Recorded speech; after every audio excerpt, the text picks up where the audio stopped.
Une semaine d'actualité sociopolitique qui se décrypte sur Réseau TV. Chers amis internautes, bonjour et bon réveil.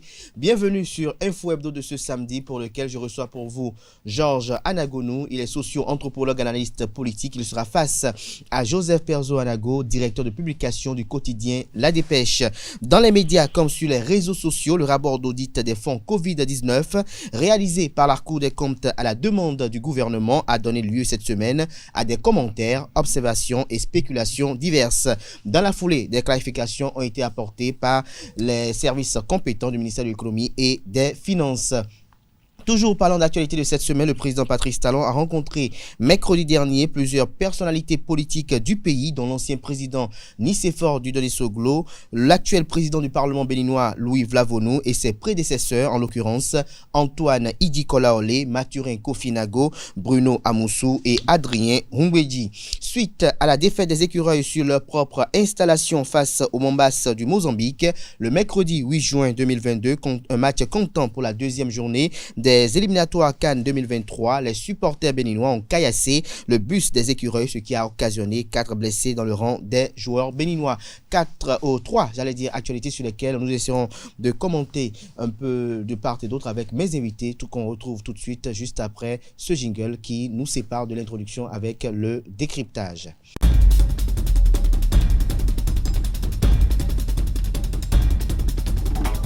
Le décryptage du jour, comme je l'annonçais à l'entame de cette émission, se fera avec Joseph Perzo Anago. Bonjour.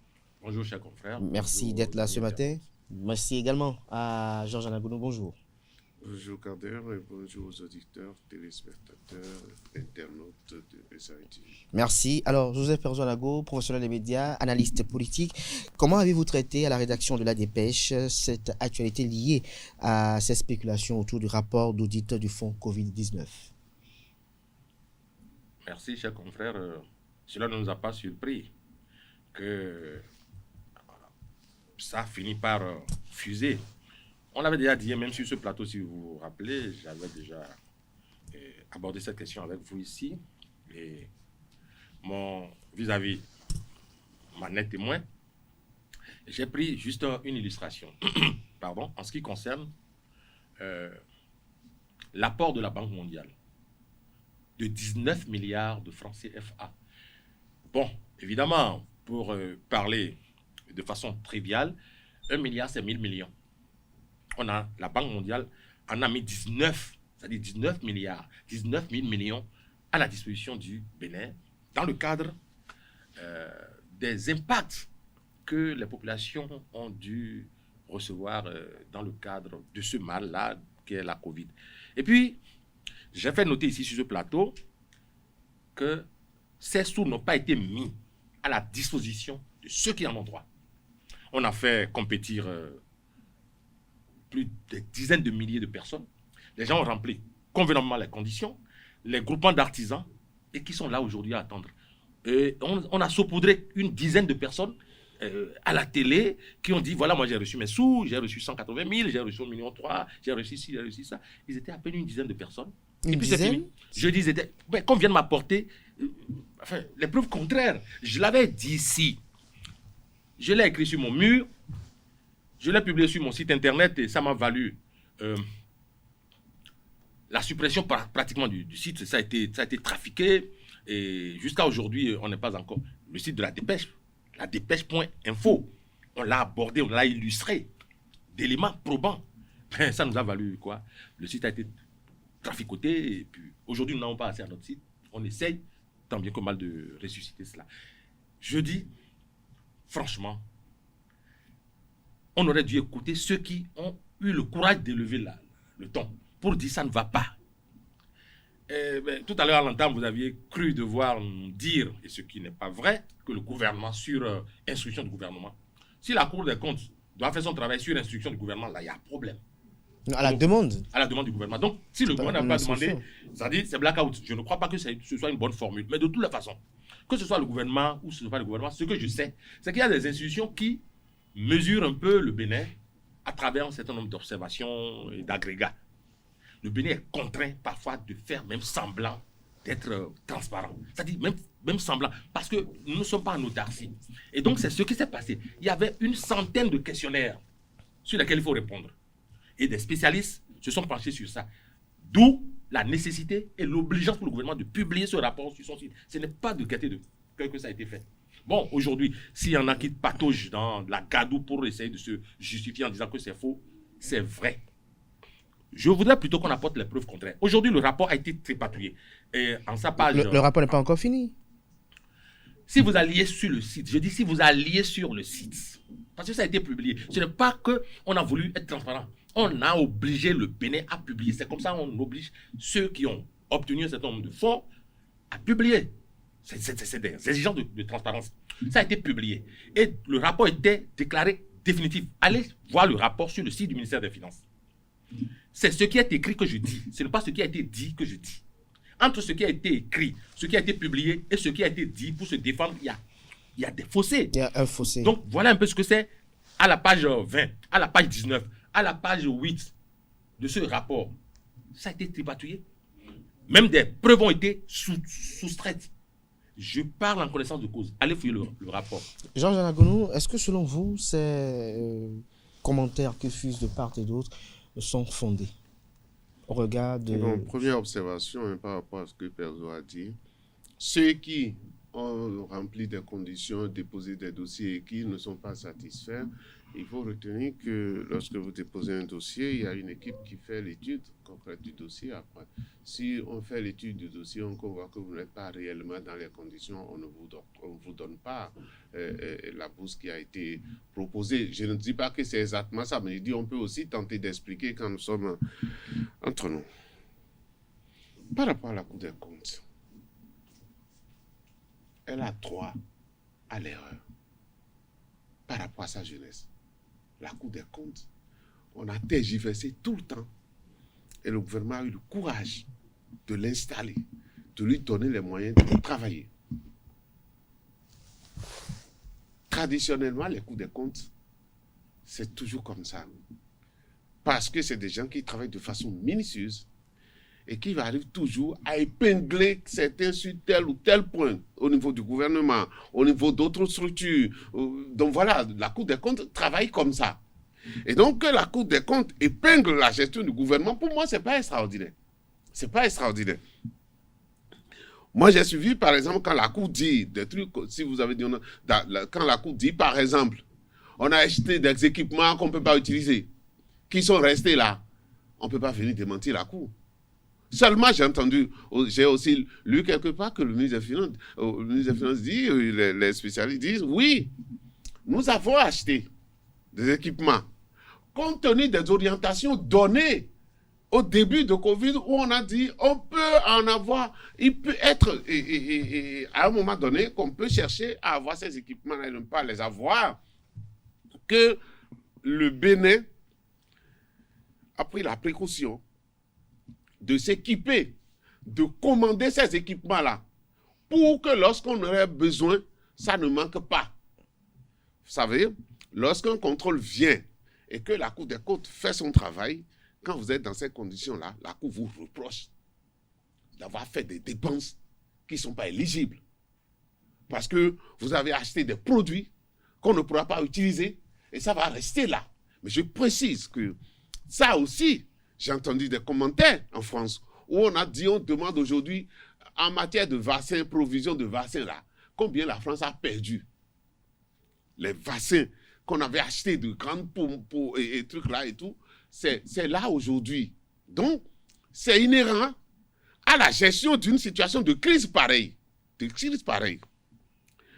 Ce que je trouve dans le travail de la Cour, c'est que le montant que donne la Cour est ce que justifie le gouvernement. Il y a un écart terrible.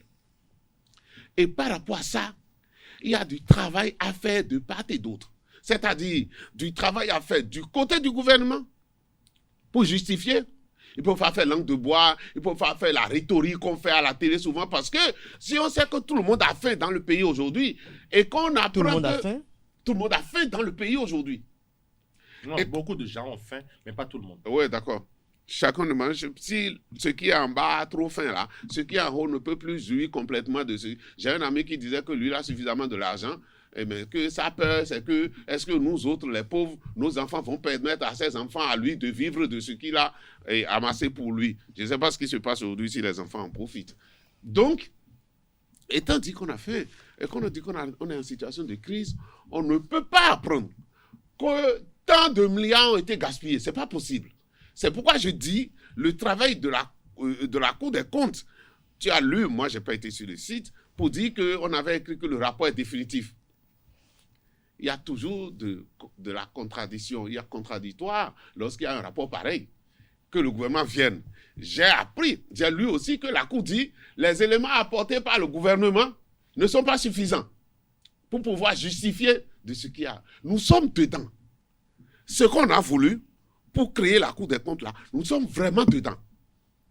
Et si la Cour peut travailler comme ça, perso, donc je suis d'accord, je suis devant toi aujourd'hui pour dire qu'il y a des institutions libres et indépendantes dans la République qui peuvent travailler, qui peuvent travailler librement. Qu'est-ce que nous avons à faire d'abord?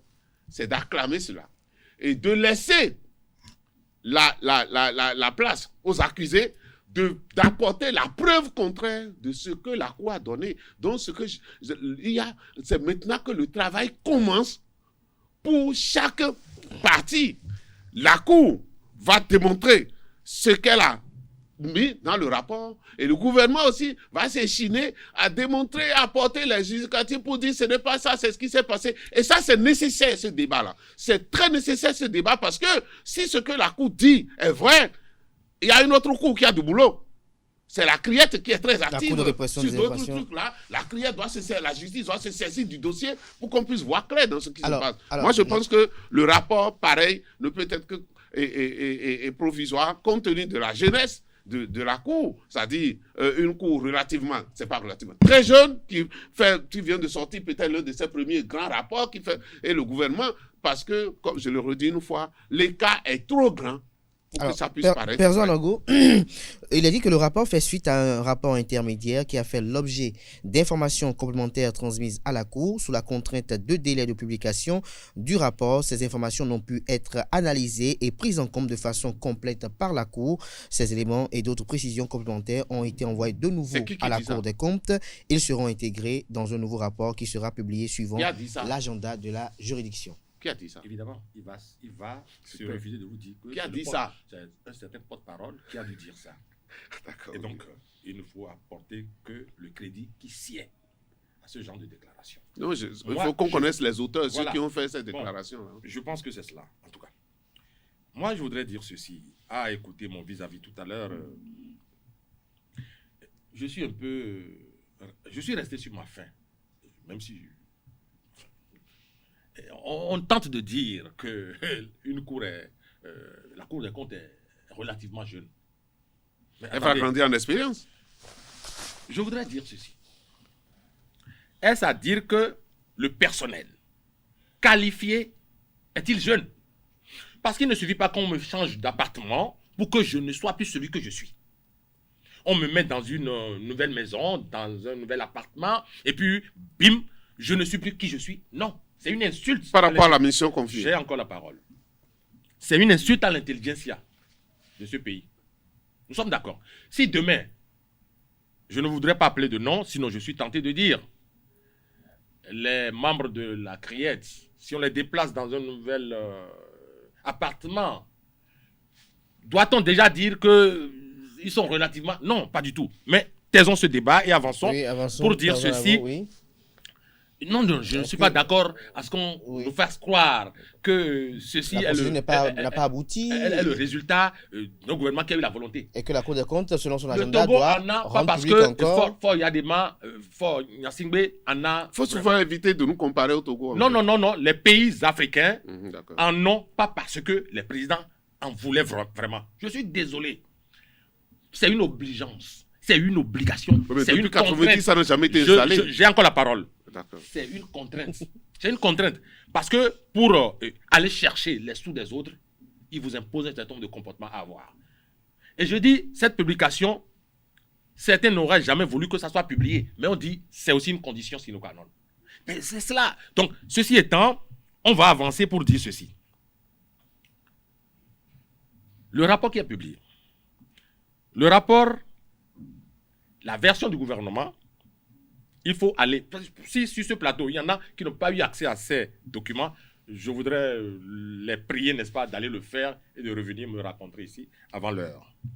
Pour dire, quand on parcourt le document, je ne voudrais pas être long, mais je suis tenté de démentir un certain nombre d'allégations ici, entendues. Et à la table des matières qui se trouve au début du document, il y a des tripatouillards qui s'observent. Au chapitre 8, précisément le titre 8-2-3, intitulé « Procédure de paiement de dépenses relatives à diverses autres opérations entachées d'irrégularités au niveau des pièces justificatives ». Cette partie, où il est listé les différentes irrégularités notées par la Cour au sujet des pièces justificatives, a été enlevée du rapport publié. Allez consulter, vous allez voir, à partir de la page 69, vous n'aurez pas la page 70 par exemple. Est-ce que je raconte des histoires dormies debout? Est-ce que là, il s'agit de dire qu'une Cour est... C'est pas une erreur. Est-ce qu'on peut dire ça? Ne justifiez pas. Et c'est ça, en fait, le problème. L'erreur humaine. Que nous avons. Ah ben, pour ce genre de choses, sur des centaines de milliards, l'erreur est humaine. Évidemment, depuis un bout de temps, j'ai dit ici... J'ai juste posé une question. Cette question est malvenue, simplement parce que je dis... Je la retire. Ah ben, merci de l'avoir fait. Je dis ceci. Là, je partage la joie de mon vis-à-vis pour dire, je suis heureux que maintenant, là, les bonnes choses commencent. Les bonnes choses qu'on est obligé de commencer doivent commencer. Il faut les signaler. Et là, moi je dis ceci, je suivrai ça comme je l'ai toujours suivi, de près, comme du lait sur le feu. Heureusement qu'on a des gens comme toi. Et tout à l'heure, lorsque vous aviez dit, merci bien, de le reconnaître enfin, lorsque vous disiez tantôt, mon cher frère et ami contradicteur Georges, vous aviez dit tout à l'heure que si ceux qui se sentent éligibles au fonds Covid ne l'ont pas reçu, c'est parce qu'ils ne remplissent pas les conditions. Je suis d'accord. Mais vous savez, il y a des statistiques qui ne trompent pas. Lorsqu'on nous saupoudre de quelques témoignages pris comme ça à la télé, c'est pas bon. Est-ce que vous suivez l'émission Le gouvernement en action? Le gouvernement en action, c'est ce que le gouvernement veut dire que le gouvernement dit. Et les questions que le gouvernement veut qu'on lui pose. Que le gouvernement nous appelle, qu'on lui pose des questions. Ça aussi, c'est interdit. Ils ne sont pas connus dans ce pays. Il y en a qui savent ce qu'ils disent. Les voix populistes que certains médias dits d'État font, ça vous rend heureux, vous, citoyens? Ça vous rend heureux? Ou on va dans un seul sens et les citoyens disent oui, c'est très joli, c'est très beau, et puis on rentre. Moi, je ne regarde pas. Merci. Ah, vous ne regardez pas parce que c'est malsain. Merci de ne pas regarder. Georges Anagounou. Vous savez, il ne faut pas me mettre dans le rôle de quelqu'un sur ce plateau défend le gouvernement. C'est pas ce que j'ai dit. Non, attends. J'ai dit, la Cour a sorti un rapport qui reproche des trucs. Il revient à ceux à qui... Et il a dit que ce rapport n'est pas définitif et que la Cour... Non, ça c'est pourquoi je vous ai dit qu'il a dit. C'est pas bien de venir dire ça. Par exemple, ce que vous avez dit tout à l'heure. Il y a des éléments qui ont été envoyés, mais qui n'ont pas été traités et que compte tenu du... Non, attendez. Là. Et dans le pays, il y en a qui ont été à l'école après les autres. Il ne faut pas qu'on vienne dire des conneries. Là, c'est accuser la Cour des comptes d'avoir fait un travail à moitié. La Cour, parce que le rapport qui est publié, comme il le dit, les partenaires sont au courant. Les partenaires vont le lire et le rapport n'est pas seulement lui au Bénin. Donc qu'on nous dise qu'avant la publication, on a envoyé des éléments et que ces éléments n'ont pas été pris en compte et que le rapport a été publié quand même. Attendez. C'est énorme. On ne peut pas faire un travail comme ça. C'est pourquoi parfois on dit qu'on ne comprend pas Anagounou Georges. Vous ne pouvez pas me faire avaler ça. On ne peut pas me faire avaler ça. Parce que si on tient compte de ça, cela veut dire que la Cour va reprendre le rapport et certaines choses seront infimées là-dessus. C'est ce que ça signifie. Et que ça ne fait pas du bien. Parce que la Cour a dit, un temps, un premier rapport a été fait, a été envoyé au gouvernement pour que le gouvernement apporte des justifications. Je crois avoir lu quelque part que ces justifications apportées ne donnent pas satisfaction à la Cour. Et que donc, à l'après, la Cour a pris sa décision de publier ce rapport-là. J'ai dit, nous avons de grains à moudre maintenant dans notre pays. Et ça ne devrait pas laisser les gens tranquilles comme ça.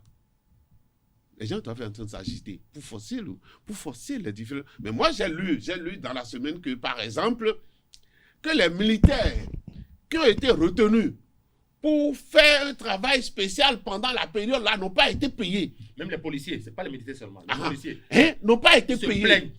Est-ce que tout ça là a été comptabilisé par la Cour des comptes?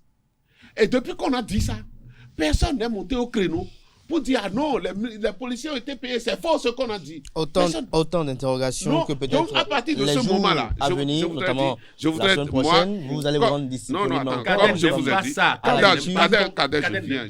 je viens. On va être tranquille dans le pays. J'aime beaucoup de choses. Non, on va être tranquille dans le pays. Parce qu'il y en a qui acceptent le débat contradictoire. D'accord? Il y en a dans le pays. Ce que moi je dis, c'est que on ne peut pas se permettre de publier le rapport s'il y a encore tant de choses à faire sur le rapport. Il y avait un délai imparti. Et que le rapport sorti de cette manière-là, si c'est encore que, comme vous le dites, tous les éléments, donc ça fait partie, ça revient encore à l'histoire de la jeunesse de la Cour.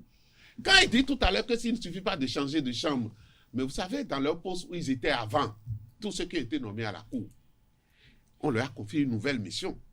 Et dans cette nouvelle mission, ils sont nouveaux. Ils sont nouveaux dedans. Et donc, la jeunesse, parce que lorsque la Cour va acquérir de l'expérience, et je lui souhaite longue vie, parce que nous allons entendre des choses, je lui souhaite longue vie, et je remercie le gouvernement qui a laissé toute cette liberté à la Cour de faire son travail. Il y a de la liberté dans notre pays. Ça, c'est aussi l'épreuve. Il y a des institutions indépendantes dans notre... Non, il y en a des institutions indépendantes qui font librement leur... S'il n'y en avait pas d'autres, je demande aux autres de suivre la ligne de la Cour des comptes.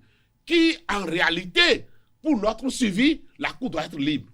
Merci à vous, Georges Anago. Merci également à Perzo Anago pour ces échanges, ces commentaires. Je crois que les prochains jours nous apporteront davantage d'éléments de clarification et peut-être de dissuasion par endroit. Je vois le sourire que m'envoie à Perzo Anago, vers lequel je me retourne pour lui demander son appréciation par rapport à ces audiences que le président de la République, Patrice Talon, a ouvertes, qui ont eu lieu à son cabinet le mercredi dernier. Nous avons vu sur les images qui ont été largement relayées sur les réseaux sociaux l'ancien président Nicéphore Dieudonné Soglo, l'actuel président du Parlement Louis Vlavonou, les anciens présidents de Parlement Antoine Nicolas Orlé, Bruno Amoussou, Mathurin Kofi Nago et Maître Adrien Houngouidi. Selon vous, cette rencontre, à l'issue de laquelle il n'y a rien à filtrer, pourrait s'inscrire dans quel cadre? Il m'est arrivé ici d'être interpellé sur ces genres d'action et puis ma réponse a été toujours la même, à savoir que moi je prône la cohésion, l'entente entre toutes les sensibilités du pays. Et donc je ne peux voir ça que d'un bon œil, que le chef de l'État, le président de la République, puisse prendre langue avec certains leaders de notre pays. Cela va de soi que c'est à applaudir, c'est à encourager.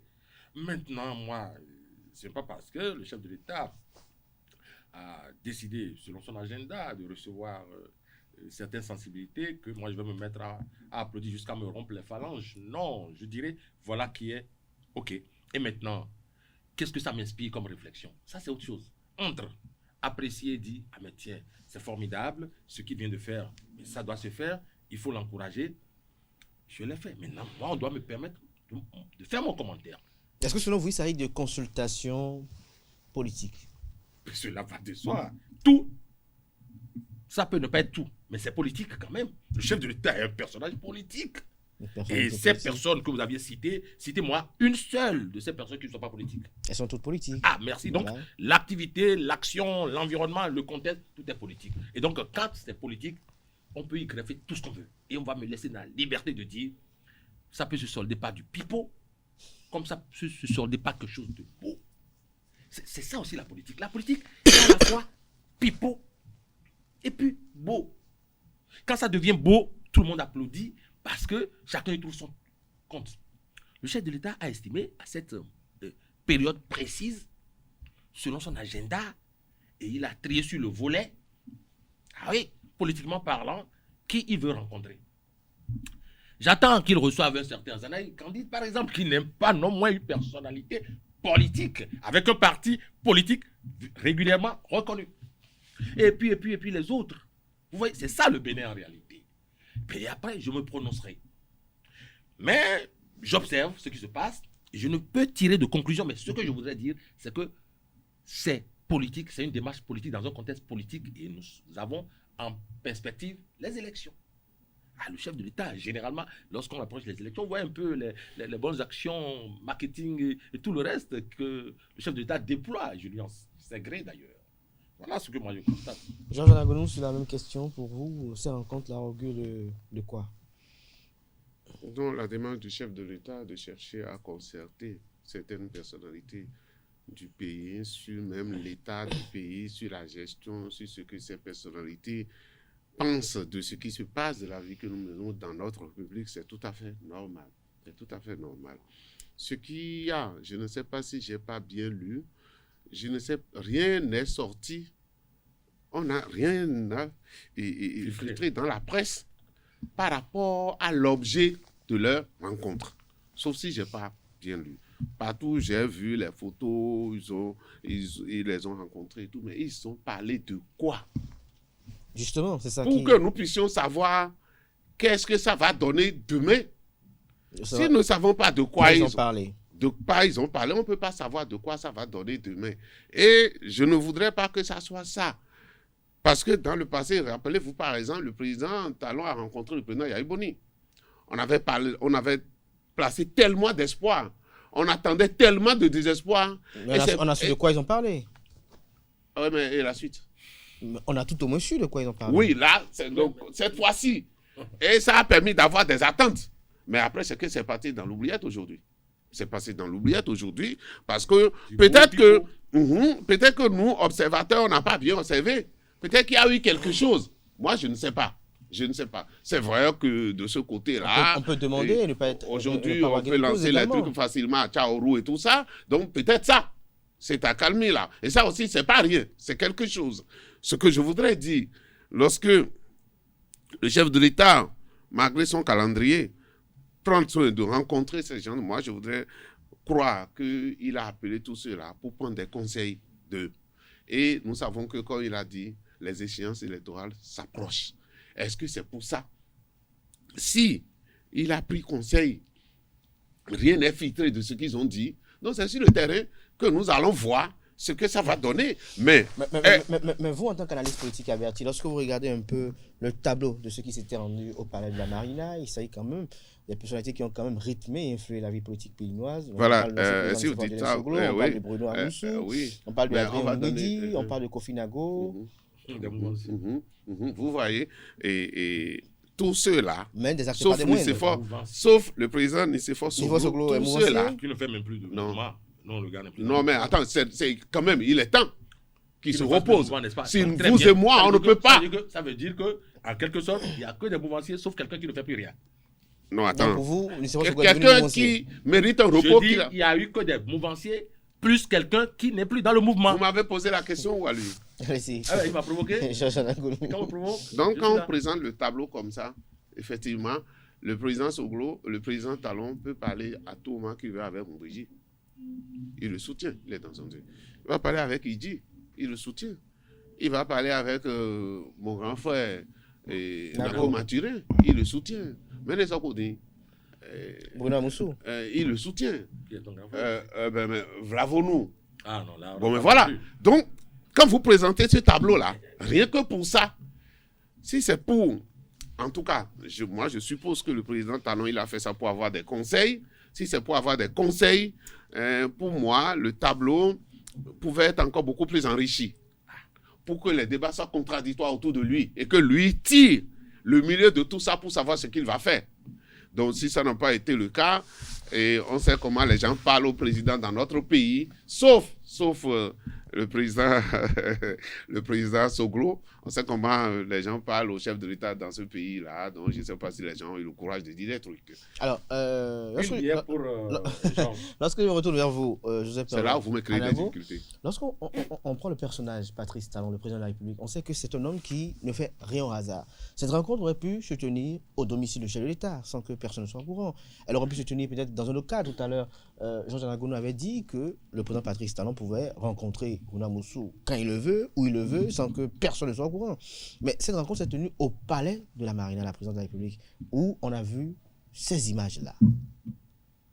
Mon cher confrère, vous aviez déjà résolu la question, mais vous me la posez. Je sais que vous avez cette tendance à me tirer le verre du nez. Pourtant, vous avez déjà résolu le problème. Qu'est-ce que vous avez résolu, mon cher confrère? Vous venez de dire que le chef de l'État, à son aise, pouvait rencontrer ces personnalités sans qu'on en sache rien. C'est possible. C'est possible. Alors nous parlons des gens insoupçonnés sont en train de se rencontrer quelque part sans qu'on en soit informé. Maintenant, si le chef de l'État décide que cela se fasse sans qu'on ne sache ce qui a été dit, mais que ça se fasse et que tout le monde en parle, il ne fait rien au hasard. Comme je vous reprends, c'est tout à fait ça. Bien calculé et tout le reste. Oui. Et en cela, je dis, j'offre encore une bière à Georges. Non, moi, je n'ai pas besoin. Bon, d'accord. Pour dire qu'il a su bien cerner la question en disant, en citant le président de l'Assemblée nationale, Moussa Pruno, Mathieu Nago, Kofi, Adrien Mbedi, tout cela, c'est le chef de l'État. C'est encore lui-même, c'est son aéropage. Sauf un certain Nicéphore Soglo, que certains s'échinent à envoyer se reposer. C'est-à-dire, tranquillement. Moi, je pense qu'il mérite. Donc, voilà. Et donc, ce qui m'a fait dire que de tous ces mouvanciers, il y a même un qui n'est pas de la mouvance, mais qui n'est plus dans le mouvement. C'est important ce que je viens de dire. Il n'est plus dans alors, quelles sont les espérances aujourd'hui? Est-ce que vous souhaiteriez que, peut-être la semaine qui va venir, peut-être le mercredi, que le président Talon rencontre ou reçoive, on parle de la Marina, d'autres acteurs politiques, peut-être l'ancien président Boniaï, d'autres personnalités politiques? Mais cela va de soi. Je ne dis pas que c'est une obligation, mais ce serait pour garantir la beauté de l'acte qu'il a pensé pas poser, ce serait intéressant. À moins que dans son agenda, il n'ait mis être âgé d'au moins 60 ans. Ah ben, auquel cas, Azanaï éliminé, le chef de file créé de l'opposition est éliminé.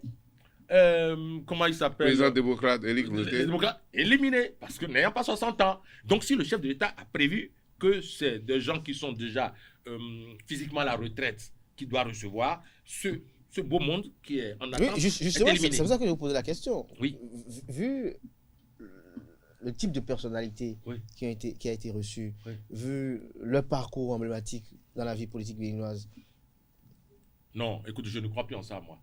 En toute honnêteté, je ne crois plus en ça. Laissez-moi respirer pour dire ceci.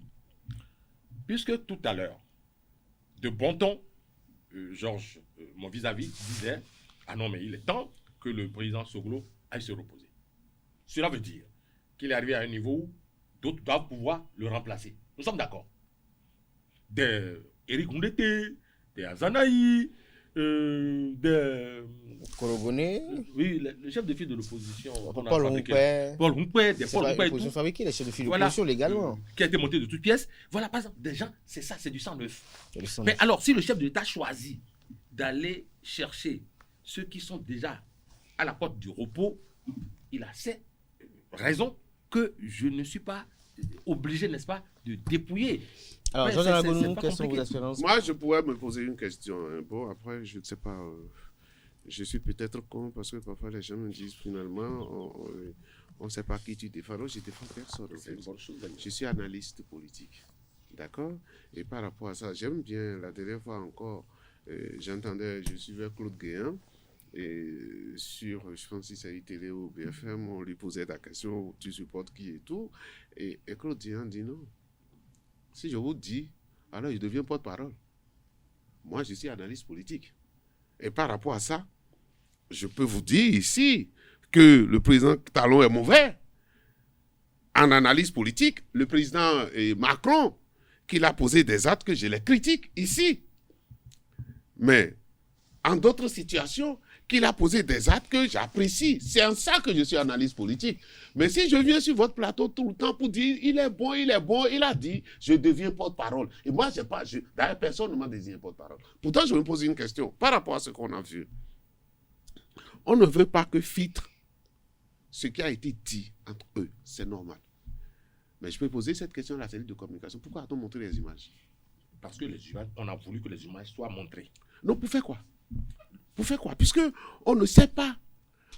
Et c'est normal que le président, on ait décidé que rien ne filtre. Il y a un intérêt que la population sache que Donc là, on leur a vendu alors. personnalité parle. Non, Du mais Facebook. faites attention. Quand vous dites ça, vous ne m'envoyez pas que des images sans rien me dire.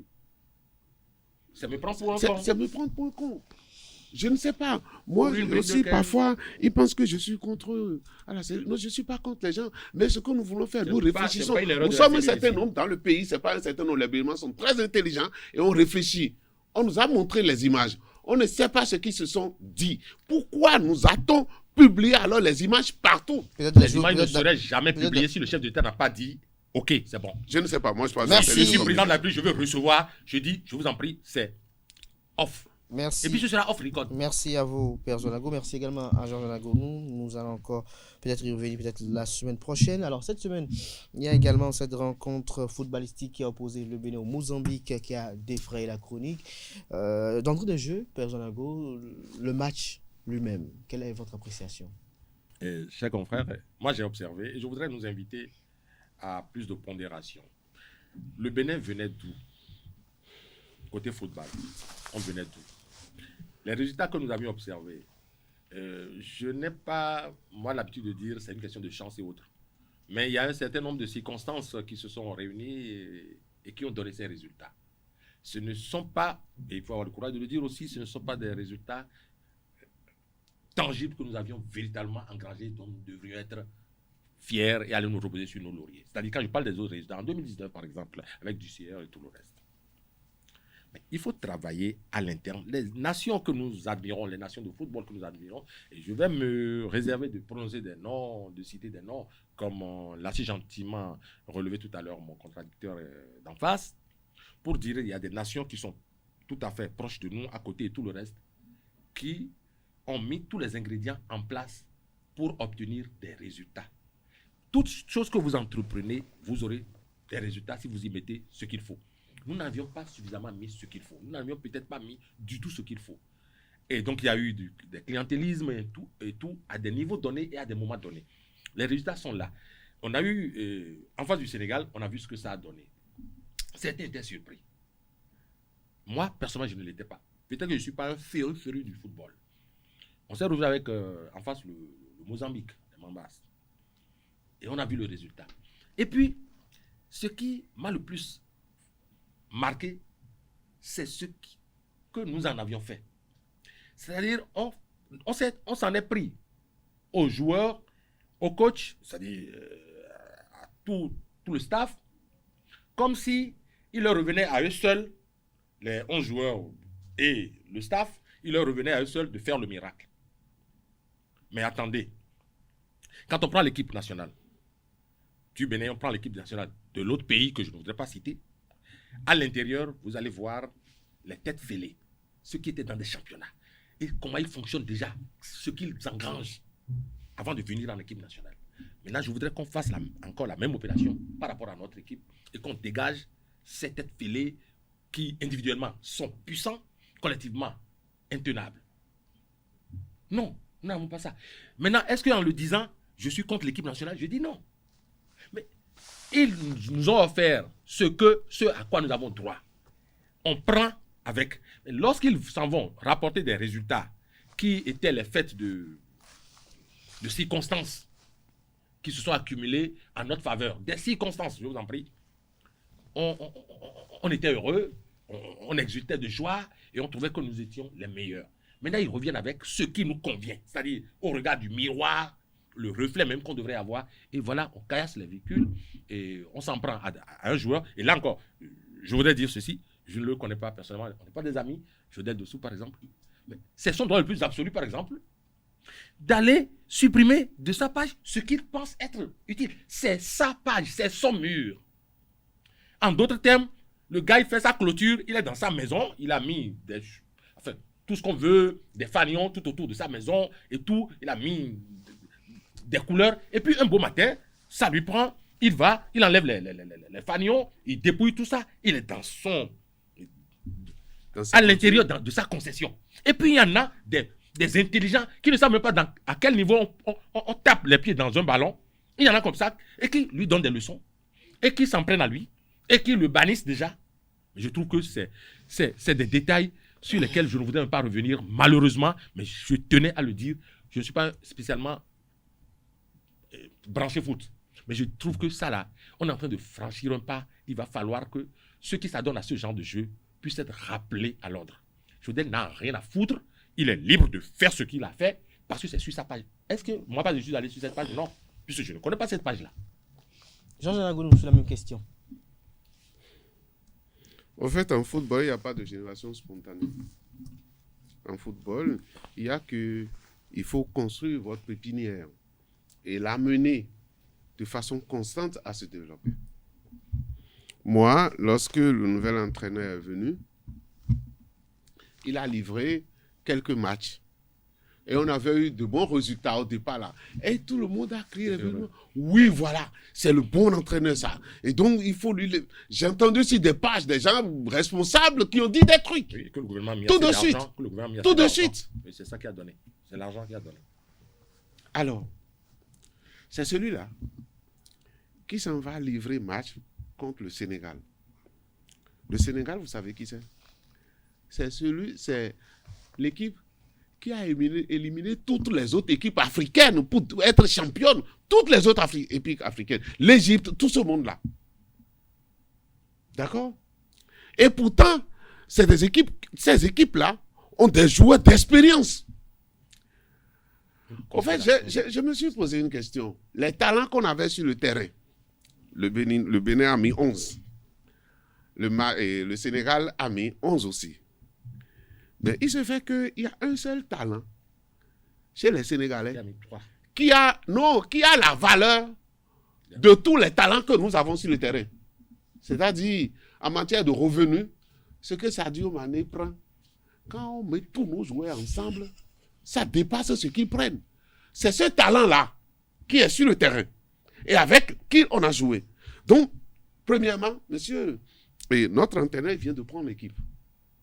Et quand il a pris l'équipe, il y a des joueurs que lui voyait à l'extérieur qui pensaient, bon, que Dessieux n'avait pas jugé utile de prendre.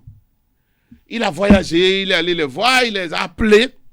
Les jeunes ayant de l'amour pour leur patrie, ils sont venus. Ils doivent faire un bon moment pour se connaître.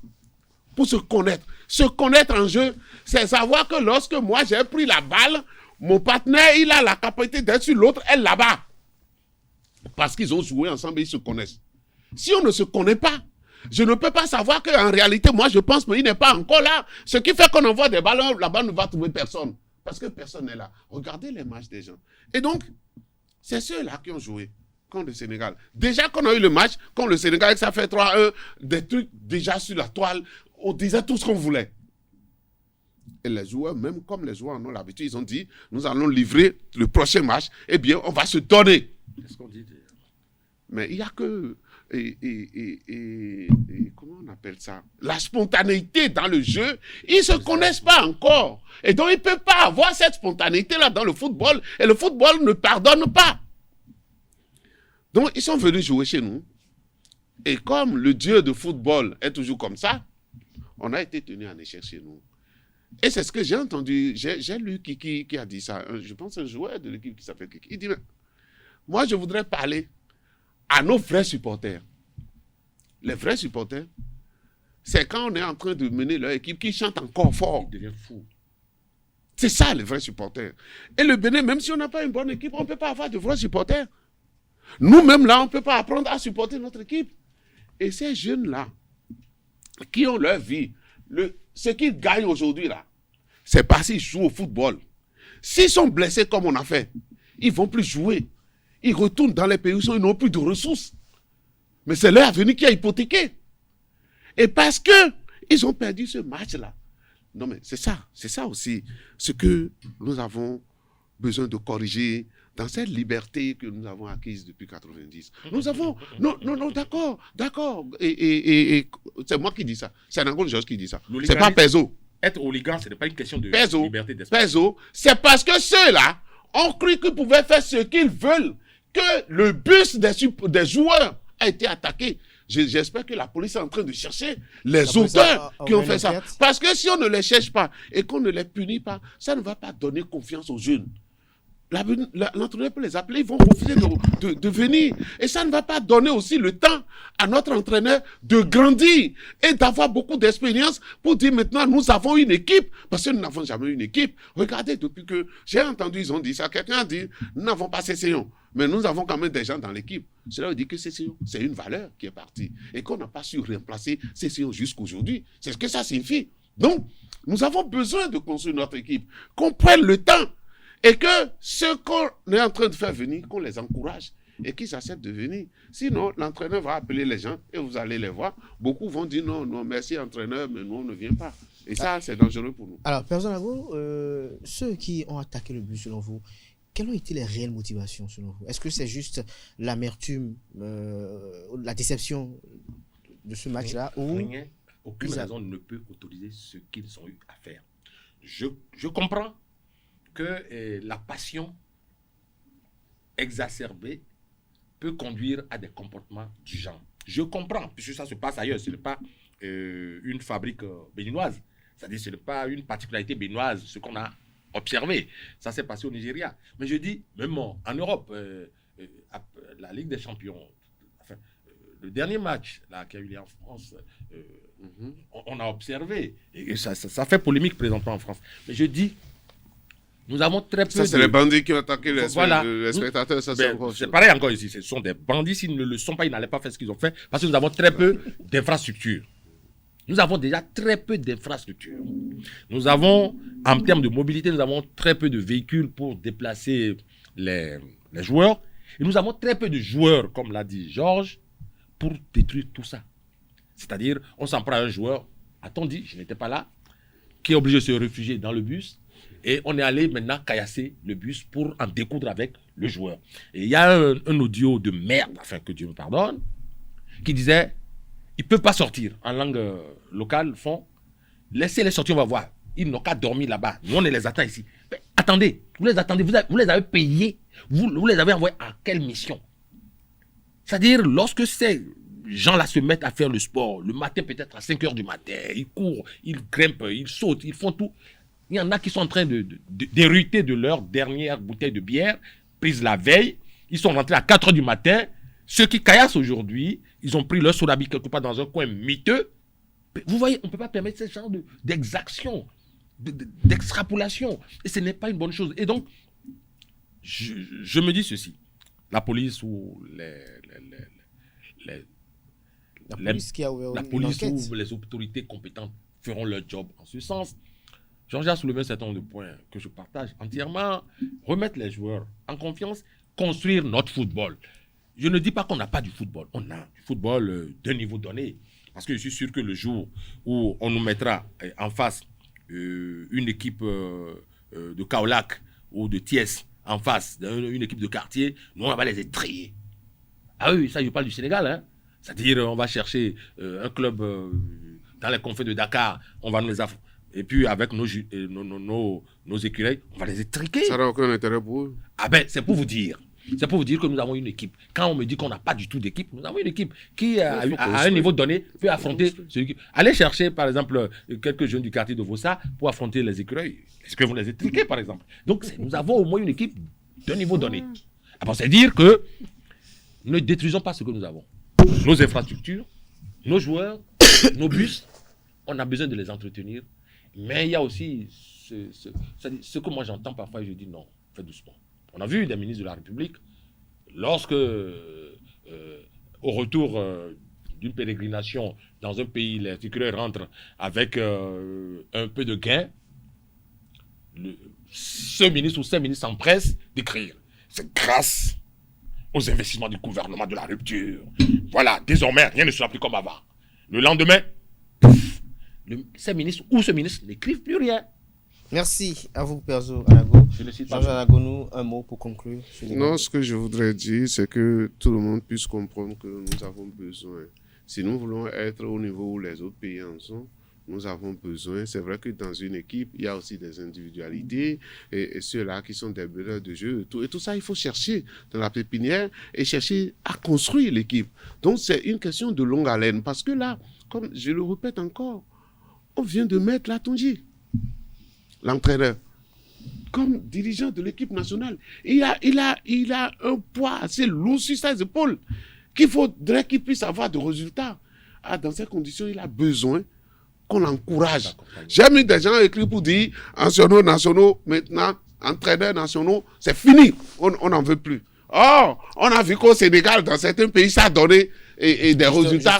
C'est pourquoi on a voulu sur la durée. Pour relancer le débat sur la toile, je ne sais pas si Jean Gono a fait attention à cela, peut-être suivant Perzo. Il y a une vidéo assez virale de Eto'o, oui, on a suivi. Voilà, je suis contre les propos de Eto'o, par exemple. Non. Ça a dépassé les limites et ça en a fait quelqu'un de très égoïste et ça n'est pas bon pour lui. Je voudrais souhaiter, parce qu'en réalité, tous les présidents de fédérations, surtout en Afrique en tout cas, sont sous le joug politique. Il n'y en a pas un seul qui puisse dire « j'ai décidé de ceci aujourd'hui, c'est ça qui va se passer ». Je n'en connais pas. La fédération relève du pays, relève du gouvernement. Si demain Paul Biya et consorts décident... Peut-être qu'il a plus de coups des franges. Non. Il est allé au-delà. Je comprends un peu, il est un peu trop enthousiaste. Non, c'est que personne n'est pas posé pour la question. Allez-y. Qu'est-ce que vous pensez-vous de ces propos? Moi, je dis ce que toi dit, c'est exceptionnel. Il faut avoir le courage de dire les trucs. Parce que ce qu'il y a, c'est que si Otto perd le poste de président de fédération aujourd'hui, c'est pas... Au fait, c'est plus ça qui lui donne à manger. Et il a dit des trucs. Il dit, moi, j'ai joué dans cette équipe. Et je sais ce qui nous a arrivé. Et moi, je ne permettrai pas à mon temps que ce qui nous est arrivé hier vous arrive aujourd'hui. Donc, je vais me battre pour que vous soyez dans les meilleures conditions. Doucement, ne prenez Attendez. pas votre tension. Gardez votre tension. Allez-y, doucement. Allez-y. Non, on n'est pas sur le Perzo. Ouais, vous n'aimez pas le football, vous ne connaissez pas le football. Eto'o, c'est idole en football. D'accord? Et la voix, c'est pourquoi il a supporté Drogba aussi de l'autre côté et ça n'a pas marché. Il n'y a que des gens comme ça pour dire la vérité à ceux avec qui ils sont. Qui disent, si vous allez rester dans cette équipe-là, vous devez mériter ça. Et mais qu'est-ce qu'il est en train de dire pas mériter? Vous devez vous donner, vous devez avoir le talent pour. Lorsqu'on a une équipe comme celle qu'il a, on peut dire des trucs. Le football au Cameroun a une histoire. C'est l'équipe là que lui, là, devant lui. Et il sait que si chacun se donne, il va avoir le résultat qu'il veut. D'accord? C'est normal d'avoir de grandes ambitions. Et d'avoir de l'autorité. C'est vrai que ça te manque, Perzo. D'avoir de l'autorité pour parler de votre talent. Et c'est ça que le jeune homme a fait. Mais moi, je te jure que... Eto'o disait des trucs. Et si vous l'avez l'habitude de le suivre sur des plateaux en Europe et tout... Prenons date. C'est comme ça il fait. Prenons date. Et donc tu souhaites qu'ils échouent? Non, pas du tout. Alors, prenons date. Ces propos, certains de ces propos vont accompagner Eto'o. Malheureusement, je ne lui veux pas ça. Les mois, les semaines et les mois à venir. C'est pas grave. Et c'est en ce mois que nous allons constater ici non. qu'il a fait preuve d'un peu trop si d'enthousiasme. Le football camerounais anti-profit. Ce rôle, certains propos tenus par Eto'o relèvent des propos que doivent tenir les coachs. Il devrait laisser ce job au coach. Ce n'est pas lui qui devrait le dire. Tu ne connais pas la limite entre coach et Eto'o, parce que Eto'o même est plus que coach. Eto'o dans son équipe est plus que coach. La passion. C'est pas la passion. Il y a pas la passion fait de bonnes choses. Vous voyez comment tout à l'heure il était apporté, il était en train de brûler. Non, c'est dommage. Par exemple, Eto'o est en train de faire un faux pas. Ne l'aidons pas à s'engouffrer. Il fait pas de faux pas. Eto'o est en train de faire un faux pas après ça. Il est dans son genre. Ne l'accompagnez pas. Non, Perzo, ce que tu vas regarder, je suis pondéré. Si on avait pris Drogba, je suis pondéré. Tu vas voir aussi comment Drogba pouvait parler aux joueurs. Parce qu'il est en train de parler de ce qu'il connaît, ce qu'il a vécu. Il a vécu dans l'équipe. Il dit, moi j'ai raté mes coupes du monde. Il lui a manqué d'être un manager. Il lui a manqué d'être un manager. Ouais, c'est ça. Pas un crime que de le dire. Vous aimez jamais quand quelqu'un est en train de dire la vérité en Afrique. Et toi, moi je le soutiens. Merci à vous. Soutenez jusqu'à ce qu'il s'appelle. Soutien de Samuel Eto'o. Moi je ne suis pas négatif. Analyste politique, socio-anthropologue. Merci à vous, chers amis internautes, pour l'attention. C'était un instant Info Hebdo de ce samedi. Portez-vous bien. Malheureusement, il n'y aura pas l'invité demain. On se retrouve lundi pour Free Matin. Très bonne suite de programme sur ESAE TV et ESAE Radio.